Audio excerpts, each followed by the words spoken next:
때로는 선교사가 힘들기도 하지만은 때로는 큰 위로를 받습니다. 늘 봐도 한결같이 이렇게 섬겨주시고 또 부족하지만은 또 단에 세워서 사역을 나눌 수 있는 그런 시간들을 허락해 주심에 참으로 감사를 느낍니다.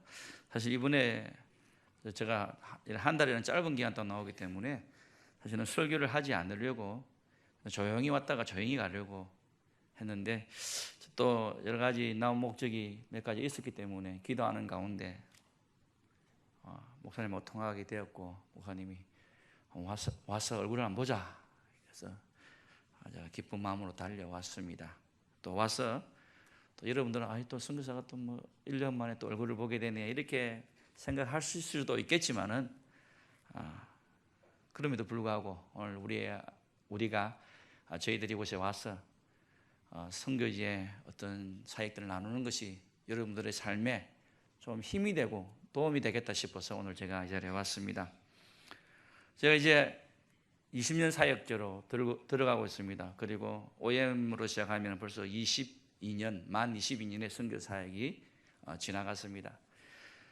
제가 특별히 아프리카 가서 하나님 앞에서 내가 어떤 사역을 할 것인가에 대해서 많은 고민들을 하였습니다.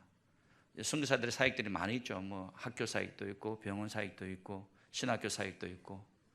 그래서 하나님 나에게 가장 주신 달란트가 은사가 무엇입니까? 라고 한텀 4년을 전쟁을 겪으면서 제가 느꼈던 것이 하나님께서 나에게 주신 사역은 이렇게 교회를 개척하는 사역이다. 어떻게 보면 선교사가 교회를 개척하고 말씀을 전하는 것이 가장 기본적인 것인데도 불구하고 하나님께서 그러한 마음의 도전들을 주었습니다. 특별히 제가 그곳에 가게 된 시에라레온 땅을 선택하게 된 이유도 그 어린 아이들에게 복음을 전했던 그 아이들의 어떤 외침들이 저를 그곳에 인도하였고 계속해서 그들을 만나면서 그들에게 복음을 전하면서 그 지역을 바라보면서 참으로 그들에게 희망은 지금도 그렇습니다. 예수 그리스도밖에 없다는 것입니다.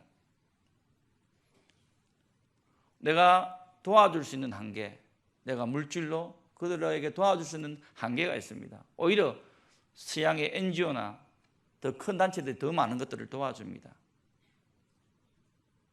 그리고 제가 개인적으로 그들에게 할 수 있는 것, 피부 색깔이 다르죠. 그렇다고 언어가 되는 것도 아니죠.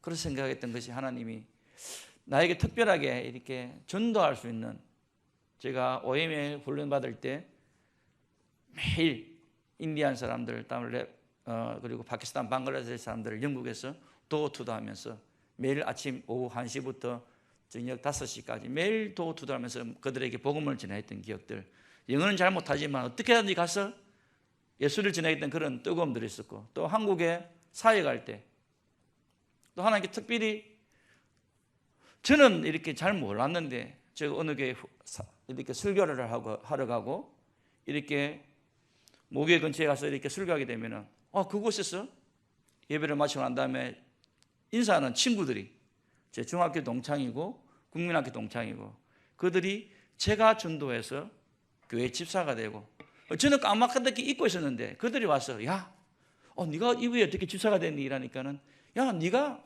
나를 전도해서 내가 지금 여기 있지 않느냐. 그리고 더 감사한 것은 정말로 제 이웃에 사는 아주 가난한 이웃에 제가 복음을 전했는데 이번에 그 복음을 전했던 그 윤주락 학생이 그 복음을 전했던 그 가정의 딸이 우리 고신 선교사로서 파라과이에 또 사모로서 선교사 나가게 된 거예요. 이런 모습들 보면서 하나님께서 참 나에게 그래도 이 영혼을 사랑하는 마음들을 주신 것 같아. 그래서 이 복음을 전하는 것이 가장 기본적인 것이지만은 내가 이 일부터 시작했다고 선택을 하고 지금까지 교회 개척 사역을 하고 있습니다. 특별히 시에라레온은 91년부터 전쟁을 겪었기 때문에 시골 지역에 교회가 거의 없습니다. 전쟁 때 반군들이 교회를 다 폭파해버리고 그리고 무너져버리고 그래서 많은 교인들이 고향 땅을 버리고 타운으로 몰려오고 그래서 시골에는 그냥 교회가 과거에는 있었다고 하는데 형체를 볼 수 없는 그런 곳이 대부분입니다. 그리고 저희 시에라리온은 우리가 도로가 딱 하나가 있습니다. 시골로 가는 도로가 우리나라 말하면 고속도로인데 그 도로를 쭉 따라서 저희들이 리서치를 한 결과 어른들이 한 100명 이상 되는 그런 마을들에 교회가 없는 것이 거의 대부분입니다. 지금은 나라가 안정이 되고 조금 경제적인 발전이 있고 그리고 시골로 이제 도로들을 많이 닦아서 이제 가기가 쉬워졌습니다. 그래서 타운에서 한 30km 떨어진 저희들 헤드쿼터가 있는 오틀로 지역은 이미 한 30만, 40만 명 정도 모이는 그런 도시가 되었고 거기도 교회들이 들이쓰기 시작했습니다. 그리고 제가 지금 사역하고 있는 한 70km 떨어진 지역에도 이미 도로가 이렇게 놓여지고 이제 사람들이 도시가 차니까는 시골로 나오기 시작했습니다. 그러면서 사람들이 이렇게 평창하기 시작했고 그러니까는 그런 과거에는 제가 교회 개척할 때만 해도 전혀 관심이 없던 지역들이 이제는 집들이 들어오고 집들이 들어오니까 뭡니까? 교회가 들어오려고 그렇게 하고 있습니다. 그래서 이제 복음이 점점점 시골 쪽으로 이렇게 뻗어나가는 그런 상황입니다. 제가 작년에 이곳에 와서 돌아가서 올 1월에 2개의 교회를 개척하였습니다. 원래 저희 계획은 2년에 교회 하나를 개척하는 것입니다. 그것은 제가 욕심이 있어서 제가 어떻게 잘한다고 드러내려고 그러는 것이 아니라 시에라리온에 제가 97년도 갈 때 모슬렘 점유율이 50%에서 60% 이렇게 되었습니다. 지금은 75%가 넘어가고 있습니다.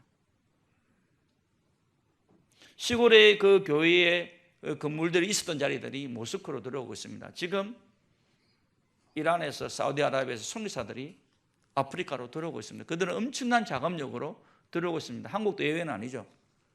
지금 계속해서 한국어도 선교사가 들어오는 걸 알고 있습니다.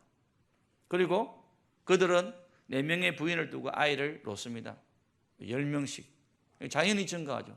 인구가 높아지면 높아질수록 모슬렘이 증가합니다. 모슬렘이 75%면요. 어떻게 보면 거의 모슬렘 국가라고 볼 수 있습니다. 저희들이 염려하는 것은 앞으로 10년, 20년 뒤에 이 모슬렘이 80%, 90% 됐을 때 정말 우리가 이곳에서 마음 놓고 복음을 전할 수 있는 그런 나라가 될 수 있을까라는 염려들이 있습니다. 그나마 도시에서는 여러분들 이 나이지리아나 이런 그 교회들 보면은 어떤 힐링의 역사들, 어떤 병 고치는 이런 어떤 교회의 차익들이 많아가지고 그나마 타운에서는 이렇게 큰 교회들이 있습니다. 그리고 그 교회마다 하나님의 성령 역사를 보여주고 병 고치는 은사를 보여주고 그렇기 때문에 교인들이 있습니다. 그런데 시골 지역에는 교회가 없습니다. 그러다 보니까는 시골 지역이 급격하게 모슬렘화 되고 가고 있습니다. 이러한 상황 가운데서 교회를 모슬렘이 있는 마을에 그리고 교회가 없는 마을에 저희들이 들어가서 한 달, 2달 정도를 우리가 도어투도어하고 사람들을 만나고 복음을 전하고 관심 있는 사람을 모아서 교회를 시작합니다. 교회를 시작할 때는 주로 나무 밑이나 아니면은 그 마을에 학교가 있으면 교실을 빌려서 그렇게 교회를 시작합니다. 그런데 참으로 감사한 것은 하나님이 정말로 희망이 없는 그런 마을들, 정말 모슬렘들만 사는 그런 마을들에도 하나님의 선택하고 하나님이 구원하시기로 한 백성들이 있다는 사실입니다. 그들을 볼 때는 전혀 구분할 수 없습니다. 선교사가 가면, 교회를 시작하면 많은 사람들이 모입니다. 야, 백인 선교사가 왔다. 뭔가 주겠지 싶어서 처음에 가면은 한 50명, 100명 모으는 것은 시간 문제입니다. 근데 이게 1년이 가고 2년이 가고 3년이 가면 한 명씩 빠져나갑니다. 남아있는 사람들은 겨우 한 10명, 8명 그 정도 숫자가 남습니다. 이 사람이 진짜 이제는 우리 교인들입니다. 비가 오나 바람이 부나 어려움이 있으나 교회에 빠지지 않는 사람들. 저는 사역을 하면서 사람이나 숫자에 연연하지 않습니다. 왜냐하면 성경이 그랬잖아요. 천하보다 귀한 한 영혼이거든요. 우리 교회는 한 영혼을 바라볼 때마다 오늘 천하 10개가 있네, 그런 마음입니다. 이번 3월 달에 저하고 같이 저한테 와서 훈련받고 11년 만에 한 명의 목사를 안수를 하였습니다. 목사를 안수하는 날 저도 울고 그 친구도 울었습니다. 이 친구가 다른 데 가면은 벌써 안수를 받고 교회 일을 조금 한다, 신학을 했다 이러면 바로 안수 줘버립니다. 그래서 막 교회 일하게 하고 이렇게 만듭니다. 그러다 보니까 우리 이 시에라리온에 교회가 있고 있는데 거의 목사라고 하는 사람들이 신학을 하지 않았고, 어떤 교회는 목사님이 성경 일독도 하지 않고 설교를 하고 있습니다. 근데 이 친구가 제 밑에 와서 11년을 인턴십 6개월을 하고 신학교를 4년을 공부를 하고, 그리고 2년의 강도사 과정을 거치고, 또 여러 가지 제 안식년과 에볼라와 이런 사정들 때문에 안수를 못하고 11년 만에 안수를 받는데요, 이 친구가 안수를 받으면서 눈물을 흘리니까 온 성도들이 자기들이 봐왔잖아요, 같이 우는 겁니다.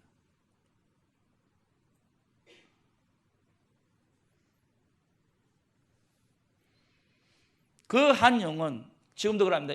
이 친구가 정말 나와 평생을 같이 할 수 있는 친구인가 라고 의문점을 찍으면서도 그래도 하나님께서 나에게 보내주신 한 친구라는 겁니다. 한 동력자라는 겁니다. 처음엔 제 밑에서 훈련을 받았지만 이제 제 동력자가 되었고, 이제는 제 사역을 나누는 현지인 리더가 된 것입니다.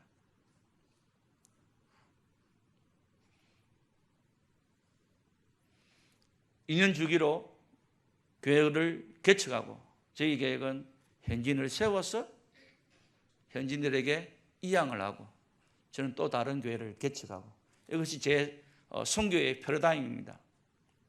2013년에 제가 님바코나 교회를 세우고 그 교회를 건축을 하고 왔습니다.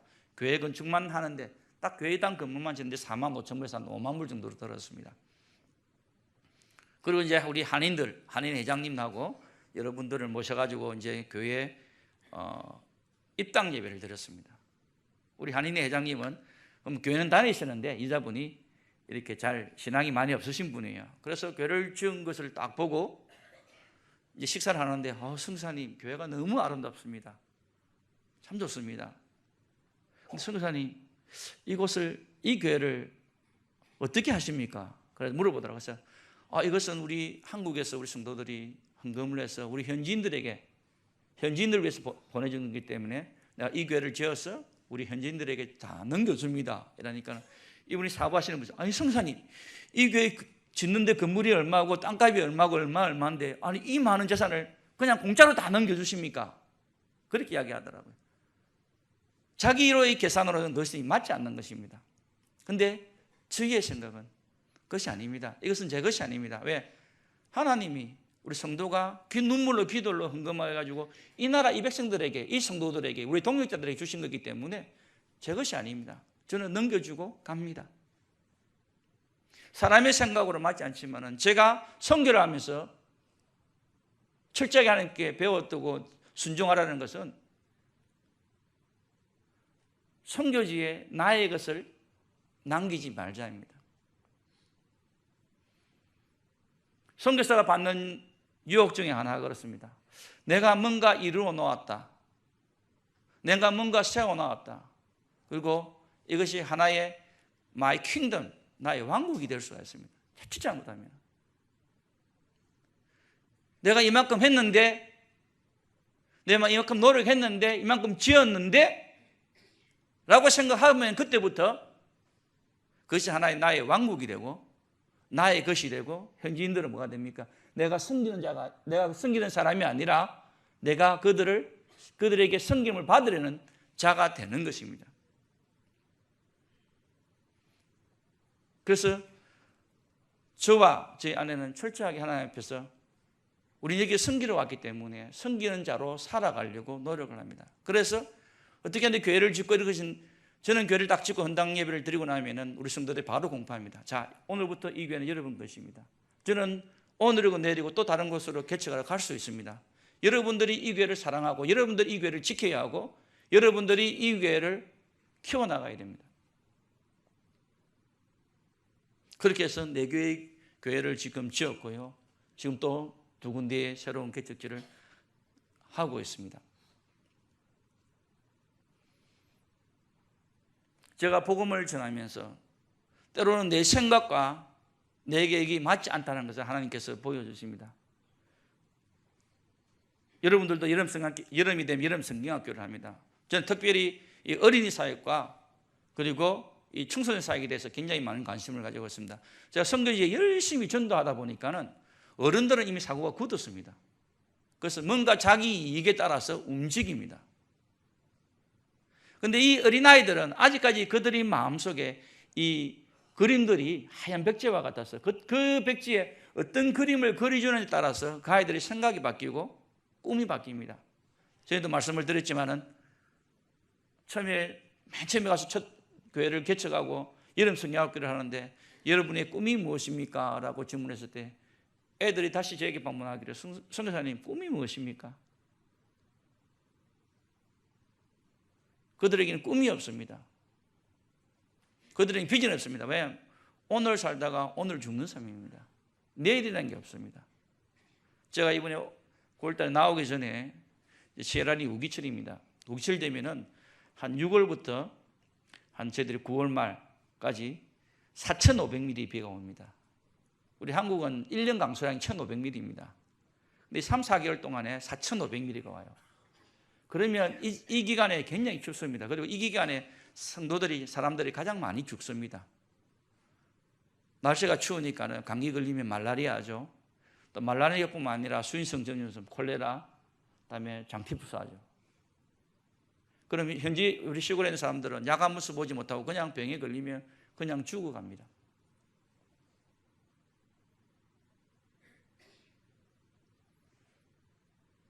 그러니까는 제 주위에 많은 사람들이 그냥 죽어가는 거예요. 제 발전기를 고치는 친구가 아파서 왔습니다. 집에서 약을 줬어요. 그리고 약속한 금요일 날 오지 않고 월요일 전화하니까 병원에 입원했대요. 수요일 날 수술 받고 우리가 병원에 방문해서 기도해주고 그리고 간호사를 만나서 수술이 잘 되었습니다. 곧 퇴원합니다. 그 다음날 저녁에 죽었습니다. 그들의 삶은 그런 거예요. 분명히 저는 그게 의료사고 생각하는데 그 가족들은 성사님 그래도 우리 남편은 병원에서 수술 안 받았습니까? 알프레드라는 지금 제 밑에서 훈련을 받고 이제 신학교를 보낸 친구가 있습니다. 제 밑에서 6개월 동안 성경을 구독을 했습니다. 그리고 지금 한 1년 가까이 됐는데 성경을 벌써 14도 가까이 했습니다. 1년 사이에. 저는 성경을 읽지 않으면은 일단은 신학교에 제가 보내지 않습니다. 적어도 목사가 되기 전에 성경을 적어도 15도 이상, 20도 이상을 성경을 해야만이 제가 이렇게 설교를 할 수 있게끔 만듭니다. 하나님의 말씀을 알지 못하면은 단위에 써서 뭘 배칩니까? 말씀이 아닌 자기 이야기를 하고 사상 이야기를 하고 정치 이야기를 합니다. 저희는 철저히 하나님의 말씀을 읽지 않으면은 이렇게 단위에 서지 않는데 이 친구가 이가 이렇게 부어서 왔습니다. 보니까는 이가 다 부러져 가지고 밑에 막 썩어 있어요. 그래서 미국에서 의료 단기팀이 치과 단기팀이 2, 3년에 한 번씩 왔는데 제가 작년에 가서 만났는데 더 이상 시에라리온에 오지 못하겠다고 한 20년 가까이 왔습니다. 그렇게 이야기를 들었습니다. 그 이야기를 전해줬는데도 불구하고 혹시나 다음에 단기팀이 오면 뽑으려고 그래서 제가 돈을 주면서 내가 치과에서 뽑아주려고 하니까 이 친구 하는 말이 선교사님 안 뽑습니다. 왜? 자기 누나가 치과에서 이를 뽑고 3일 뒤에 죽었다는 겁니다. 우리 시에라리온에 10명 이를 뽑으면 그중에 2-3명은 꼭 죽습니다. 우리가 이를 뽑고 죽는다는 것은 우리가 이 상상이 안 갑니다. 근데 그들의 삶이 그렇습니다. 하루 뒤에 삶이 없기 때문에 그들에는 꿈이 없고 비전이 없습니다. 우리 아이들이 꿈이 없고 비전이 없는 것은 당연합니다. 저희 아들이 이렇게 대학원 어플라이하는 그런 논문을 에세이를 읽었습니다. 그 에세이 내용 중에 하나가 그렇습니다. 내 친구가 아팠는데 교회에서 우리 아빠가 병원에 데려가 가지고 수술도 시켜주고 다 거의 다 완전하게 한 1, 2주면 완전하게 회복이 되는 그런 상황에서 바이러스 감염이 되어서 죽었습니다. 그 에세이 내용이. 그래서 자기는 이런 것을 연구하는 사람이 되고 싶습니다. 내 친구를 살리기 위해서, 그리고 또 아프리카에서 그렇게 죽어간 아이들을 위해서 생명을 줄 수 있는 그런 것들을 하고 싶습니다는 그런 에세이를 쓴 것을 제가 읽었습니다.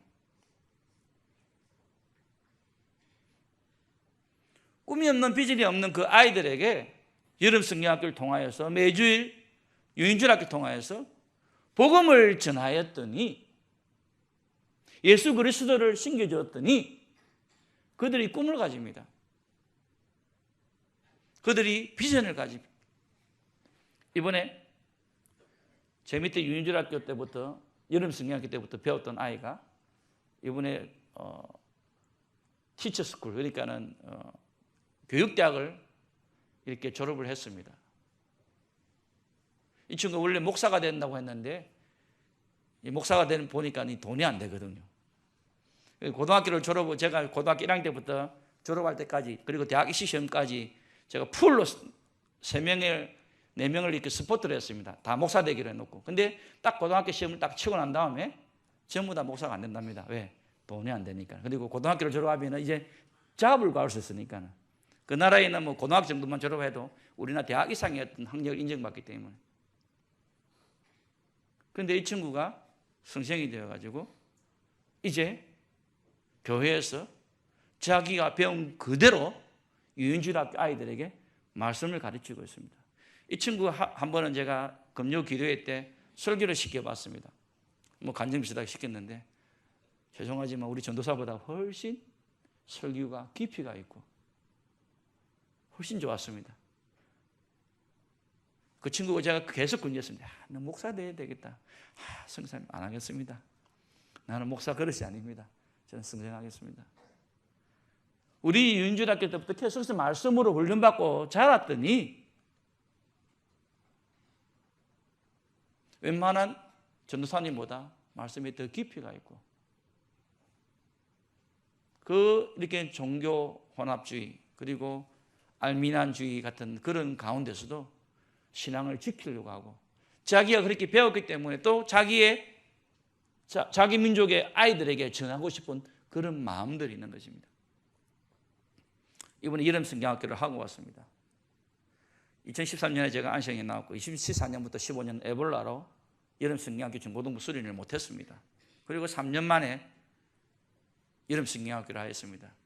교회가 개척한 곳 6개가 되다 보니까, 전에는 우리가 한 교회, 첫 번째 교회는 월요일부터 금요일까지, 두 개일 때는 월요일부터 목요일까지 2주, 교회가 3개일 때는 월요일부터 수요일까지 3주, 4개일 때는 월요일부터 수요일까지 4주, 그리고 앞에 교사 수련회, 그리고 마치고 난 다음에 중고등부 수련회, 한 6주, 8주를 계속해서 여름에 가버려요. 그러면 제가 사역하고 같이 있는 전도팀들은 승생이고 방학인데 휴가를 보내야 되는데 교회 사역에 올인을 하게 되는 거예요. 근데 이제 교회가 6개 되다 보니까 이제는 얼마가 되냐면은 토탈 한 준비하는 과정 가지고 2달을 꼬박 여름 사역 해야 되는 거예요. 그래서 하나님 어떻게 하면 좋겠습니까? 그래서 과감히 결정을 내리고 올해부터 개의 교회가 여름 성경학교를 하자. 자기들 전에 해본 적이 없습니다. 그래서 광고를 해가지고 청년 학생들, 집사람이 가르치는 성경 공부하는 중고등학생들을 중심으로 각 교회에서 최소한 교역자를 빼고 5명, 6명의 아이들을 모았습니다. 그리고 성경 공부를 매주 하고, 가르칠 공과 공부를 매주 하고, 그리고 워크숍으로 여름 성경학교 한 주 전에는 우리가 4일 동안 같이 모여서 워크숍하면서 했습니다. 참 많은 걱정을 했습니다. 그리고 이제 각 교회마다 예산 편성을 해줍니다. 그래서 빵이 몇 개 필요하고, 음료수가 몇 개 필요하고, 하루에 사탕이 몇 개 필요하고, 그래서 제일 많이 모이는 교회는 400명, 다른 교회는 이제 한 250명, 보통 유니학교 7, 80명에서 90명 모이기 때문에 250명, 이제 150명 이렇게 예산을 세워가지고 쫙 했습니다. 빵도 주문하고 딱 했는데 첫날부터 전화가 오기 시작합니다. 선교사님, 큰일 났습니다. 무슨 일이요? 아이들 너무 많아서 도저히 빵이 부족합니다. 학교에 학생 수가 120명입니다. 그 초등학교에 있는데 그 마을에. 그런데 350명의 아이들이 교회마다 몰려들었습니다. 우리 수생들이 5개 반을 나눠가지고 성경 공부를 한 거예요. 그래서 자기들이 나무로 팀을 짜고 또 이렇게 보좌하면서 우리 같이 또 이렇게 액션을 하면서 어떻게 성경 공부를 재미있게 할 것인가. 그래서 한 반에 한 30명에서 한 50명 이렇게 잡고서는 쫙 공부를 했는데 성경 공부를 분반을 할 수가 없습니다. 교회 건물 하나에 시라리아 6월 달부터 제가 말씀드린 9월 말까지 우기 기간입니다. 보통 여름 성경학기 때 하나님의 은혜로 이렇게 낮에 잠깐 햇빛이 나와서 그 시간에 우리 분반 공부 받기로 할 수 있는데 이번에는 줄기창창 비가 왔습니다. 그러니까 애들이 밖에 나갈 수가 없어요. 교회의 입구부터 교회 본당 앞에서부터 입구까지 아이들이 꽉 찼습니다. 제가 둘째 날에 차를 가지고 이제 교회마다 사진을 찍으러 이렇게 갔는데 정말 놀랐습니다. 그 교회의 중심으로 2-3개 마을에 아이라고는 쳐다볼 수가 없습니다. 깜짝 놀랐어요. 저희 교회가 이렇게 4개의 교회가 도로를 중심으로 이렇게 2-3개 마을에 하나씩 교회가 서여 있습니다. 교회를 다니면 보통 아이들이 막 뛰어놀고 다니면 피하고 집에 있고 이러는데 동네 아이들이 정말 쳐다보기 힘듭니다. 그리고 교회 가니까는 교회는 입구부터 꽉 차 있어요.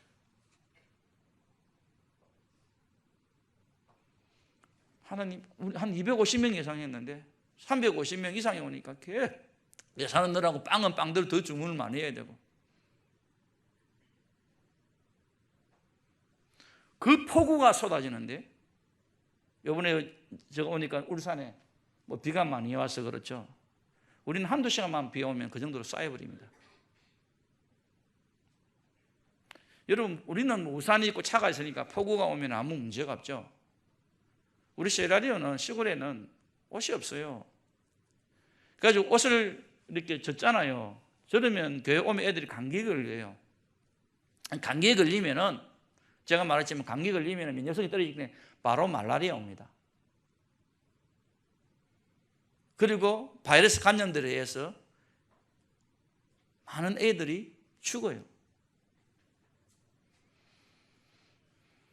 처음에 저는 그렇게 생각했습니다. 그래도 애들이 빵 하나, 사탕 하나, 주스 하나 먹으려고 오겠지. 단순히 저는 그렇게 생각해 볼 수도 있는 문제였습니다.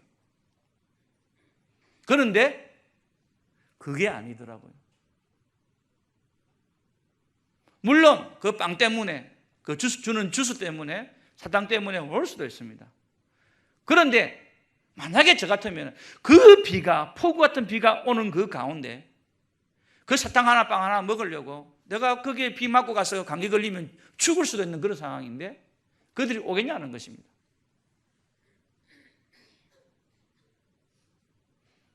막간대 지역에 제가 이번에 교회를 개척했습니다. 조그만 교실에 아이들이 120명, 어른들이 한 20-30명 모여서 예배를 드립니다. 비가 그래 오는데 차를 몰고 가면서 시골로 들어가기 때문에 물 웅덩이를 지나가면서 오늘 교회가 아이들 올까? 이래 비가 오는데 웃으면 뭐 우리끼리 예배 들어오지. 저는 그런 생각으로 마음을 갔습니다. 우리 차가 동네 입구로 쫙 들었으니까 아이들이 파스타 하면서 전부 다 뛰어나옵니다. 교실에 와서는 자기 여동생 한 6살, 5살 되는 애가 2살짜리, 3살짜리 손잡고 와가지고는 옷을 벗겨서 짭니다. 물이 흥건하게 나고 같이 짜줍니다. 그리고 그 옷을 다시 입습니다. 달달달 떨립니다.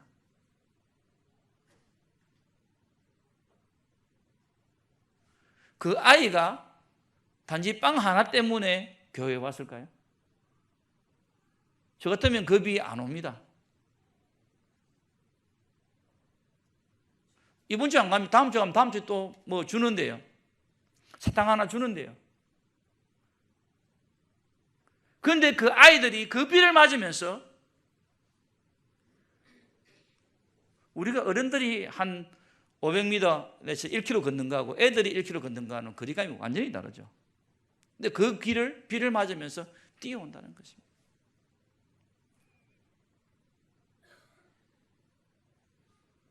제가 시골 사역을 하면서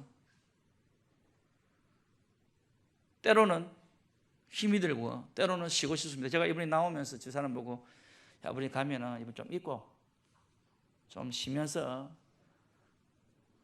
한 달이라도 좀 편하게 있자라고. 왜냐하면 또 8월 말까지 우리가 사역을 풀로 뛰고 왔기 때문에 거의 뭐 좀 이제는 나이가 들어가니까 탈진이 좀 오더라고요.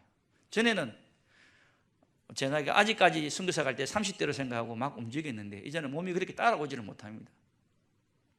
그래서 이번에 오면 좀 쉬었다 가자 정말로 이렇게 하고 나왔는데 오자마자 두 사람 돌아가서 어떻게 아들 성경 공부할까 또 어떻게 할까 막 이렇게 이야기하더라고요.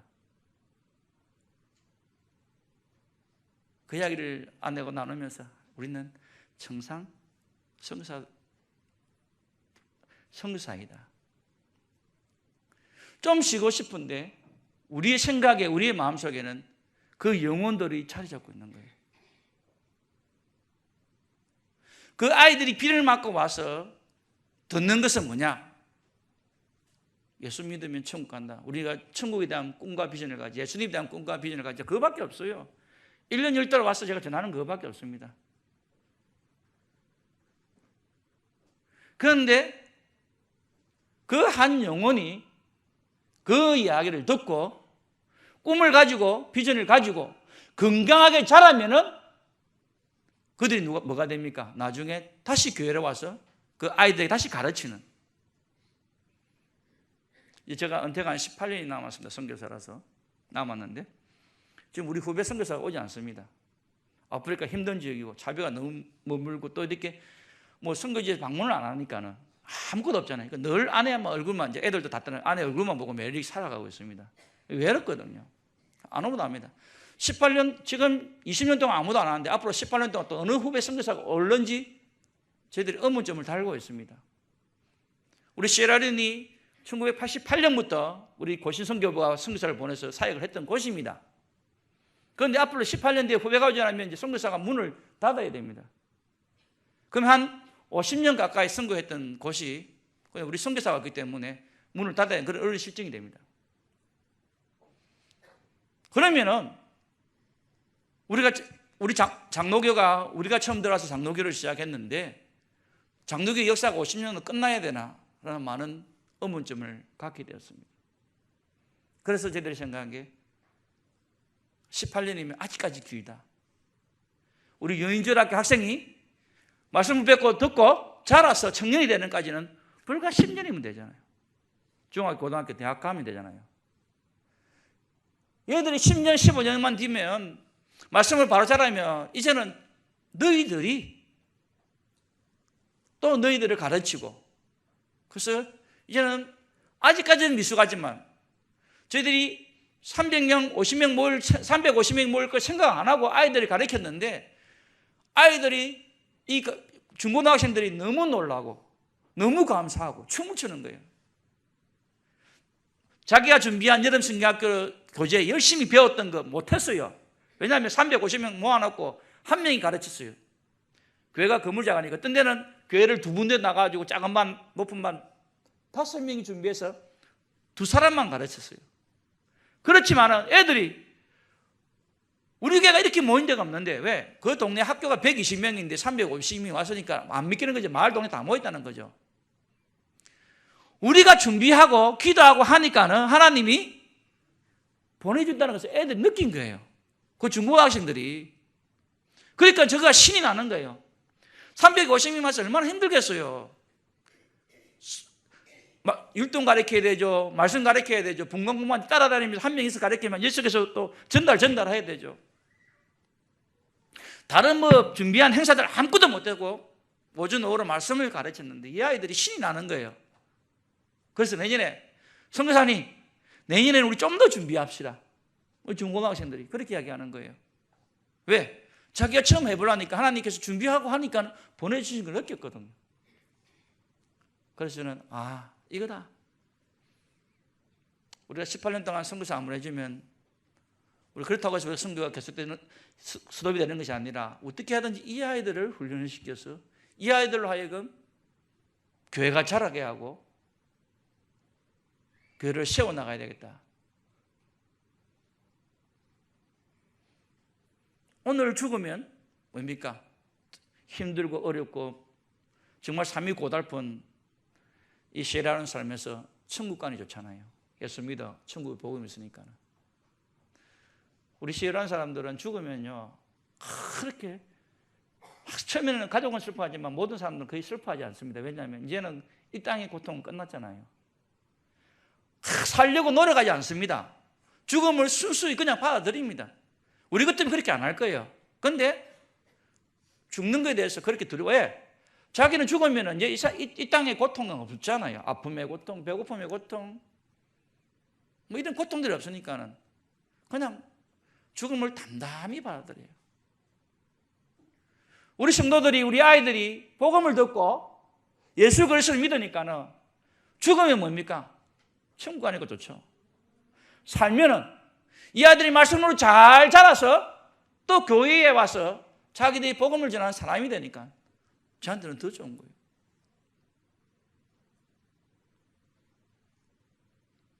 이번에 제가 오기 전에 알프레드한 친구는 제가 신학교에 지금 공부를 하고 있습니다. 저 밑에 6개월 동안 저희 집에서 하루에 성경 50장 읽고 그다음에 50장을 서문이하고 이렇게 요약을 합니다. 3도까지. 그 3도 기간은 하루에 50장 있어 매일 읽게 했습니다. 그랬더니 6개월 만에 7독을 하더라고요. 우리 집에서. 그래서 이제 그 중에 또 훈련을 받으면서 거짓말 안 하는 거, 그다음에 도둑질 안 하는 거, 그리고 이단 문제 일으키지 않는 거, 저희를 다 통과해서 보냈습니다. 또 한 명의 친구는, 이 친구는 제가 고등학교 때 지원을 하지 않았던 친구입니다. 4명은 우리가 지원해서 풀로 고등학교부터 다 공부를 시켰는데 이 친구는 지원을 하지 않았던 친구인데 정말로 교회의 신실이 지금까지 잘 생기고 아버지가 돌아가셔서 이 친구는 대학을 갈 수 있는 충분한 실력을 갖췄는데도 도와주는 사람이 없어서 못하고 있었습니다. 그래서 교회 목사가, 이번에 목사 된 친구가 저한테 추천을 해서 이번에 교육대학을 보내고 왔습니다. 풀로 장학금을 주고 내 4년 동안 네 학비는 내가 책임을 지겠다. 왜? 이런 아이들이 자라서 교회에 뭡니까? 유인질학교 섬기고 학교를 섬기면은 이런 아이들 통해서 또 이 시에라리온이 재생산이 되겠더라고요. 그래서 저는 지금까지는 목사를 중심으로 훈련을 시켰는데 이제는 조금 문을 넓혔습니다. 그래서 이제 우리 아이들, 잘하는 아이들 중에 우리 중고등학생들이 있습니다. 집사님 밑에서 성경 공부하고 저 밑에서 훈련받고 이런 아이들이 있습니다. 그런 아이들 중에서 정말로 교회가, 그리고 성도들이, 그리고 우리 리더들이 모여서 정말 이 아이는 후원을 해줍시다 하면은 저희들이 후원을 합니다. 이번에 제가 처음으로 전도를 해서 신학 공부를 하다가 죽은 우리 압둘이라는 친구의 딸이 있습니다. 그 아이가 교회에서 잘 자라고 이번에 저희 집 근처로 자기 그 친구의 동생이 집에 와서 살면서 이제 고3이 되었습니다. 그래서 집에 와서 네가 뭐가 되었냐 싶어 해서 자기가 공부를 좀 하기 때문에 법을 공부하고 싶다고 했습니다. 그래서 그래 해라. 전에 같았으면 제가 그렇게 했는데 지금 이번에 와서는 그래 해라. 네가 법대를 가서 공부를 하고 싶으면 내가 도와줄게. 그 대신 조건은 있다. 뭐냐? 네가 이것을 배워서 우리 교회에 아이들에게 꿈을 주고 희망을 주는 일에 서라. 그리고 우리 교회에 어떤 문제가 생기면 네가 그 일을 위해서 네가 앞장을 서준다면 내가 네 법대하는 공부하는 동안에 내가 도와주겠다. 이제 아이들이 꿈을 가지고 자랐기 때문에 이제는 대학에 나가서 자기들의 꿈을 펼칩니다. 지금까지는 제가 좀 좁은 생각으로 목사 만들고 어떻게 교회를 살리는 일들에 대해서 집중했다면 이제는 좀 더 넓혀서 우리가 여기서 말씀으로 자랐던 아이들이 사회에 나가서 사회를 변혁시키는 일들을 해야 되겠다라고 생각을 합니다. 그래서 저는 이때까지 교회 사역만 치중을 해왔습니다. 그리고 그 외에는 생각을 하지 않았습니다. 어떻게 하든지 교회를 개척하여서 교회를 지어줍니다. 교회를 하나 지으면 교회 본당 건물만 딱 지으면 4만 원, 5천 불에서 5만 불 정도 되고 사택하고 이렇게 우물을 파면 한 8만 불에서 9만 불 정도가 교회 하나를 짓는 데 소용이 됩니다. 많은 선교사님, 제가 이제 와서 이렇게 하면서 이렇게 교회를 이야기하면, 아유, 선교사님, 내가 교회 하나 지어드릴게요. 한 1,000만 원이 되겠죠. 이렇게 이야기를 하십니다. 그럼 저는, 예, 우리 뭐 권사님, 지사님, 제 시에라는 그렇지 못합니다. 가족교회를 지으시기를 원하시면은 그쪽으로 지은 데를 가십시오라고 안내를 해드립니다. 왜냐하면은 여러분들이 뭐 아프리카니까는 뭐 물가가 다 싸겠지 생각하시죠? 안 그렇습니다. 우리 시에라리는 못 하나부터 시작하죠. 모든 것이 다 수입입니다. 자체로 나오는 게 없습니다. 워낙 가난한 나라다 보니까는 GNP가 뭐 350불이니까는요. 생산되는 게 없습니다. 전기가 있어야지 뭐 공장이 쓰죠. 전부 다 발전기를 돌려야 되는 상황이니까요. 그러니까 모든 게 수입이에요. 그러다 보니까는 뭐 건축비, 자재비 제일 싼 게 인건비입니다. 한국은 제일 비싼 게 인건비죠. 제일 싼 게 인건비고 나머지는 다 비쌉니다. 그리고 교회를 지으면 저는 교회를 30년을 바라보고 있습니다. 시에라리온에 3천만 원짜리 교회를 지을 수 있습니다. 2천만 원짜리 교회를 지을 수 있습니다. 2만 불, 2만 불. 헌금 보내주면 지어줄 수 있어요. 그런데 저는 안 짓습니다. 왜? 제가 얘기했잖아요. 6월달부터 8월달, 9월달까지 4,500mm 비가 옵니다. 강풍이 불어요. 흑백돌로 지어놓으면요 3년, 4년이면 무너집니다. 그냥 헌금 받고 내가 뭐 생색 내려고 교회 하나 딱 지어가지고 지었습니다 할 수도 있지만 안 합니다. 왜? 그건 하나님 앞에서 내 양심이 허락을 하는 것입니다. 저는 교회를 지으면 땅으로 최소한 70cm에서 가까이 1m가 팝니다. 거기서도 기초를 해가 올라와요. 올라와가지고 계단 2-3개 이상을 올립니다. 그래서 공부를 해가지고 거기서도 교회가 올라갑니다. 왜? 물이 들어오지 못하도록. 4,500mm 강풍 불면은 3층 건물이, 타운에 있는 건물이 수로가 있는데 넘어져 버렸습니다. 일가족이 다 죽었어요. 왜? 수로 밑으로 흙이 파고 들어가가지고 구멍을 내가지고 집이 그 구멍 사이에 넘어져 버린 거예요. 수로가 있는데 그 밑으로 물이 들어가가지고. 근데 교회를 지으려면 깊이 파가지고 올라갑니다. 그리고 교회를 지을 때 저희들은 전기시설이 시골에 타운에도 전기가 제대로 안 돼 전기시설을 다 했습니다. 선풍기 없고요. 전부 다 했어요. 왜? 이 교회를 앞으로 15년, 20년 동안 다시 지어줄 수가 없습니다. 그래서 처음 교회 지을 때 앞으로 15년, 20년에 세라lun에 전기가 들어오겠지라는 희망에 전기 들어오면 다시 뭐 벽을 다 부숴야 되잖아요. 그러니까 저는 아예 막 시골 교회에 전기 팬까지 다 달아놓습니다. 그래서 행사할 때 뭡니까? 발전기 가지고 틀어가지고 불도 틀어주고 선풍기 들어줍니다. 좀 더 시간이 많이 걸릴 것 같지만은 그것이 그 성도들에게 교회가 있다가 없어지고 그랬던 이유들이 다 그렇게 됩니다. 10,000불, 20,000불 교회를 지어주고 지었습니다 하면 되지만 1년, 2년 넘어지고 제가 알고 있기 때문에 짓지를 않습니다. 그럼 교인들이 와서 뭡니까? 그 교회에서 조그만 방에서 120명, 어른들이 30명 모이면요 예배가 안 됩니다. 아들 조그만 소리가 교실에 쩡쩡 울리거든요. 그러면 하나님 이때는 이제 교회를 지어야 될 때입니다 라고 생각하고 교회를 그렇게 짓습니다. 그리고 제가 또 하나 사역을 하면서 아까 말씀드린 어린이들 교육이 굉장히 중요하다. 저희는 되도록이면 저희 마을에 학교가 있으면 학교를 안 짓습니다. 왜? 그 학교에 가서 조금 도와주고 우리 선생님들 그 보내가지고 어떻게 하든지 그 학교를 통해 가지고 정상적인 교육이 이루어지도록 그렇게 많이 푸시를 합니다. 그리고 학교가 좀 약하면 우리가 거기에 장학금을 주고 이렇게 해서 우리 중고등학생들 이번에 중학교 가는 아이들, 고등학교 가는 아이들은 교회에서 1년치 학비를 전액으로 장학금을 줬습니다. 그래서 그리고 이제 또 이번 오기 전에 한 교회에 한 명씩 초등학교 6학년에서 중학교 1학년 된 아이들을 추천을 받았습니다.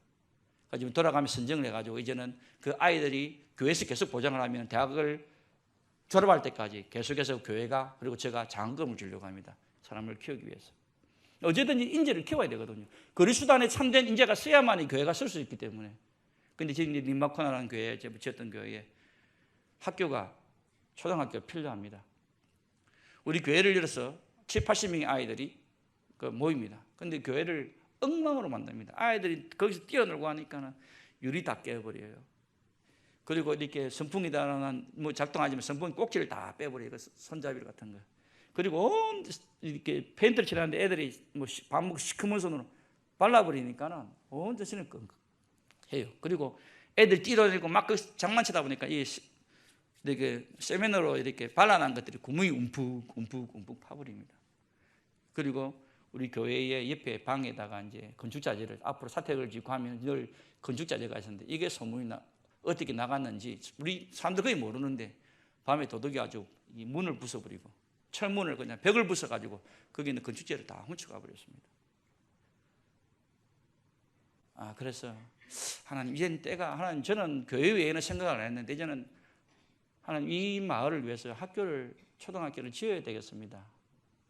교회가 더 이상 이렇게 교회의 기능을 하지 못하게 돼 있고 그리고 학교 건물이 있으면은 여름 성경학교 하면 얼마나 그 교실을 이용해서 할 수가 있고 중고등부 수련을 하더라도 그 교실을 이용해서 하고 우리 건물이 있기 때문에 우리가 이 아이들에게 충분히 교육할 수 있는 환경이 된다는 거죠. 그래서 하나님 이 건물을 주십시오. 제가 교회를 4개를 건축을 했습니다. 근데 이 4개를 교회를 건축할 때마다 제가 한 번도 이렇게 교회를 건축합니다. 모금하십시오. 이렇게 하지 않았습니다. 제가 미국에 어느 교회 가서 그냥 사진을 보여주고 이야기할 때 선교사님 잘 모르시는 분이 선교사님 교회 건축이 필요하십니까? 예, 그런데 아직까지 예산이 없습니다. 아니 예산을 제가 세워보지 않았습니다. 왜? 교회 건축을 생각을 하지 않았기 때문에. 어떤 분이 IMF로 크게 사업하시는 분이 망해가지고 자기 밑에서 도움을 받았던 사람이 세븐일레븐 그 하나를 내어주셨는데 자기가 그거 생활하는데 헌금을 갖고 와서 성사님 부족하지만 이것 가지고 교회를 지으십시오. 10,000불이 1불짜리부터 시작해서 10,000불이 들어있었습니다. 두 번째 교회도 역시 제가 설교하러 갔는데 그냥 어떤 여성도님이 인사국복하고 성사님 필요할 때 쓰십시오 하고 딱 주고 가시길 봉투가 얇아서 한 100불 들었겠지 생각했는데 거기는 10,000불짜리 체크가 들어있었어요. 니바카나 교회 지을 때도 저희들이 교회를 저희 단기팀이 가져와 한번 와가지고 찍어 사진을 보신 한 집사님이 자기들이 가정교회를 지으려고 1,000,000원을 준비했는데 연락이 왔더라고요. 그래서 제가 1,000,000원 못 짓습니다. 딴 데로 하십시오. 이렇게 했더니 한참 뒤에 연락이 와서는 선교사님 그냥 이거 가지고 시작을 하십시오.